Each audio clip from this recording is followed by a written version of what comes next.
السلام عليكم daawadayaal kusoo dhawaada barnaamijkeena falanqeynta ciyaaraha qodobada barnaamijkeena maanta aad ku maqli doontaan waxa kamid ah natiijooyinkii ka soo baxay kulamadii laga dheelay Copa America iyo tartanka xiisaha leh ee Europe waxa sidoo kale ku maqlaysaa xulka Brazil oo laga ciribtiray tartanka Copa America Ten Hag oo iska diiday saxiixa Emiliano Martinez kana doortay Andre Onana iyo sababta Real Madrid oo kalsooni ku qabtay inay heshiis qaali ay sameynayso Barcelona oo soo gaartay jugweyn iyadoo la ogaaday heerka uu gaarsiisan yahay dhaawaca Badri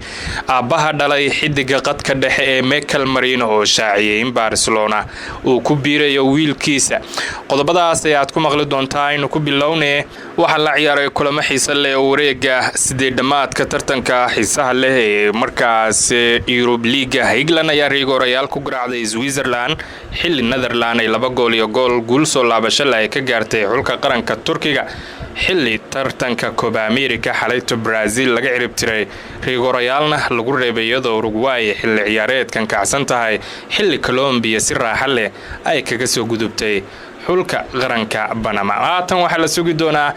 bilaabashada tartankan iyo wareegiisa afardhamaadka iyadoo xulka Argentina uu mar kale loo saadaalinayo inuu ku guuleysanayo tartankani xulka Brazil ayaa isaga haray tartanka Copa America kadib markii guul darro rigoorayaal ay kala kulmeen Uruguay kulan ka tirsanaa wareega sideedamaadka tartanka Copa America kulanka ayaa ahaa mid xamaasad leh iyadoo labada xulba ay sameeyeen fursado badan labada xul ayaa sameeyay fursado badan laakiin kuma ayna suurtagelin inay wax gool ay iska dhaliyaan Brazil iyo Uruguay ayaa ku kala baxay barbaro gool la'aan 90 daqiiqo ee waqtigii rasmiga ahaa waxayna isla aadeen waqtiga rigoorayaasha markaas la turanayo maadaama aysan Copa America marka la dheelayo aysan jirin wax 30 daqiiqo ah oo lagu darayo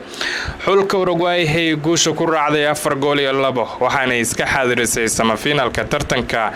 xiisaha leh Copa America iyadoo ugu dambeyntii soo carab jartay ama soo ciribtirtay xulka saambaha Brazil tababaraha Manchester United Erik ten Hag ayaa doortay goolhaya Andre Onana isagoo iska diiday goolhaya Emiliano Martinez sida laga soo xigtay Gonzalo Goni wakiilka Martinez ten Hag ayaa doortay Onana sabab la xiriirta inuu horay u wada shaqeeyeen sanadkii hore waxa uu ku dhawaa Man United tababaruhu wuxuu doortay Andre Onana sababtoo ah isaga ayuu horay u garanayay Goni ayaa lagu sharaxay arrinkaasi laakiin qof walba oo Manchester ayaa markii dambe ku adkaystay in goolhayaha ugu fiican ay la soo saxiixdeen uuna ahaa Martinez inay qaataan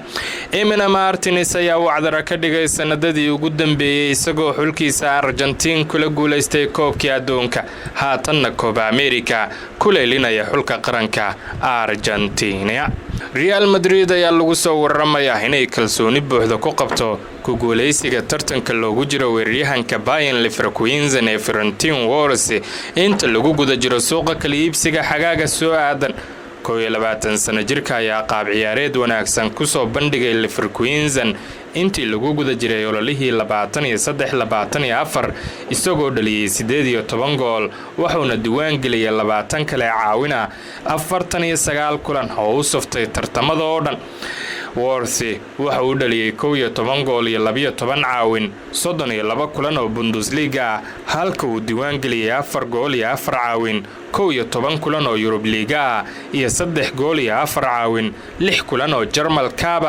weeraryahanku waxa uu German u matalay Euro 2024 waxa uu dhaliyay 2 gool 5 kulan oo uu ka soo muuqday tartanka Worthy ayaa 3 sano uga harsan tahay qandaraaskiisa uu kula jiro kooxda macallin Xavi Alonso meelna uga dhaqaaqi maayo xagaagan laakiin waxa si weyn loo qabaa in Jarmalku uu ku bixi doono heshiis lacaga sanada 2025 sida laga soo xigtay Sports inkastoo ay tartanka ugu xoogan Real Madrid ay ku jirto haddana Madrid ayaa ku kalsooni qabta inay ku guuleysan doonto tartanka saxiixani inta lagu guda jiro suuqa kala iibsiga xagaaga soo socda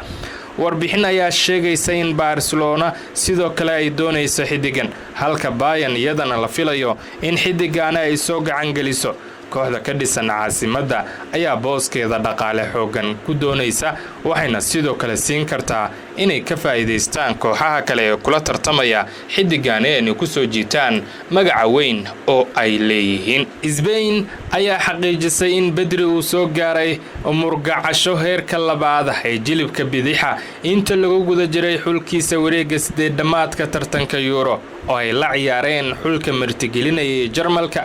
21 sano jirka ayaa ka baxay garoonka qaybtii hore ee ciyaarta 8-damaadka kadib markii loolan adag uu kala kulmay ciyaaryahanka qadka dhexe Jarmalka Toni Kroos. Bedri ayaa la ilmeeyay markii la bedelayay isagoo si maldahan u sheegay in dhaawac halis uu soo gaaray, waxaana hadda si rasmi ah loo soo saaray inta ka harsan koobka qaramada Yurub in aanu ciyaarayn. Spain ma aysan bixin waqti cayiman oo ku saabsan soo kabashadiisa ciyaaryahanka qadka dhexe, laakiin warar kala duwan ayaa soo jeedinaya in garoomada uu ka maqnaan doono ku yaraan 6 isbuuc ee soo socota kadib tijaabooyin lagu sameeyay ciyaaryahanka caalamiga Pedro Gonçalves. Waxa uu leeyahay darajo labaad oo murgacasho ah gudaha jilibka bidix ayaa lagu yiri bayaan ay soo saareen Spain. ciyaaryahanka ayaa la joogi doona asxaabtiisa kooxda ilaa iyo dhammaadka xirada tababarka ee hadda, kaasi oo diiradda lagu saaraya tartanka Euro. Bedri ayaa sidaas daraadeed khadka u saaran inuu seego dhammaan isku diyaarinta xilli ciyaareedka cusub ee Barcelona, halka shaki weyn uu ku jiro kulamada furitaanka kooxda sanada 2024-25 ay la ciyaarayso Valencia 17 Agoosto. Barca ayaa wajihi doonta kooxaha Man City, Madrid iyo AC Milan kulamo saaxiibtinimo ka hor ololaha cusub, waxayna markaasi afarteeda kulan ee furitaanka horyaalka la ciyaari doontaa Valencia, Atletico Bilbao, Rayo Vallecano iyo Real Valladolid. Bedri waxa uu la kulmay dhibaatooyin dhaawac oo dhan intii uu ku sugnaa Barcelona, laakiin waxa uu weli matalayaa kooxda Catalonia 143 jeer tan iyo markii uu kaga soo biiray Las Palmas sanadii 2020. Barcelona ayaa sidoo kale gaafi ku weyday dhaawac halis ah oo ka soo gaaray jilibka intii uu ciyaarayay Spain dhammaadkii sanadkii hore, waxaana wararka ku saabsan arinta Bedri ay dhabarjab ku noqon doontaa isku diyaarinta tababaraha cusub ee Hansi Flick xilli ciyaareedka 24-25. kooxda Catalonia ayaa ku dhamaysatay kaalinta labaad ee horyaalka xilli ciyaareedkii hore, halka ay soo gaareen afardhamaadka Champions League iyo tartanka Copa del Rey. Go'aanka ku saabsan mustaqbalka ciyaaryahanka qadka dhexe Real Sociedad Mikel Merino lama gaari doono ilaa ay xagaagan laga soo gabagabeeyo koobka qaramada Yurub, sida uu sheegay aabaha dhalay 28 sano jirka reer Spain. ciyaaryahanka qadka dhexe ayaa goolka guusha u dhaliyay Spain fiidnimadii Jimcaha isagoo u diray La Roca semifinalka tartanka Euro. waxaa haatan jira warar badan oo ku saabsan mustaqbalka Merino, iyadoo Barcelona rumaysan yahay inay doonayso inay hesho adeegiisa inta lagu guda jiro suuqa kala iibsiga xagaaga.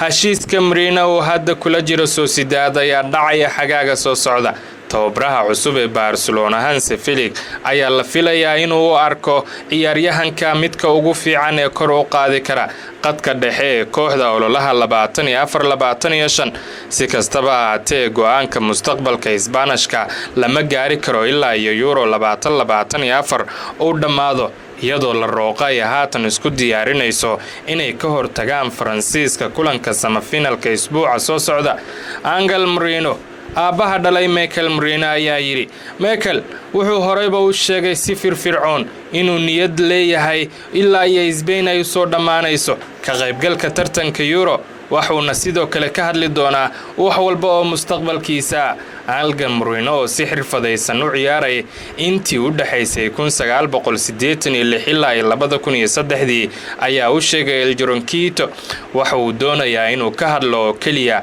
koobka qaramada Yurub, kadibna waxa uu ka hadli doonaa wakiilka iyo kooxdiisa cid kasta oo suurtagal ah sida mustaqbalkiisa loo xalin lahaa. Merino ayaa qaab ciyaareed fiican la qaatay kooxda Sociedad intii lagu guda jiray xilli ciyaareedkii 23-24 isagoo dhaliyay 8 gool isla markaana 5 caawin ka sameeyay 47 kulan oo u saftay dhammaan tartamada oo dhan. dhanka kale waxa uu matalay kooxdiisa Basque 242 jeer tan iyo markii uu kaga soo biiray Newcastle United bishii July sanadii 18 isagoo dhaliyay 27 gool waxaana loo diiwaangeliyay 30 caawin. Manchester United iyo Man City ayaa sidoo kale la rumaysan yahay inay doonayaan in Mourinho ay ku daraan xagaaga kaasi oo loo arka qadka dhexe oo ka jaban suuqa kala iibsiga xagaaga.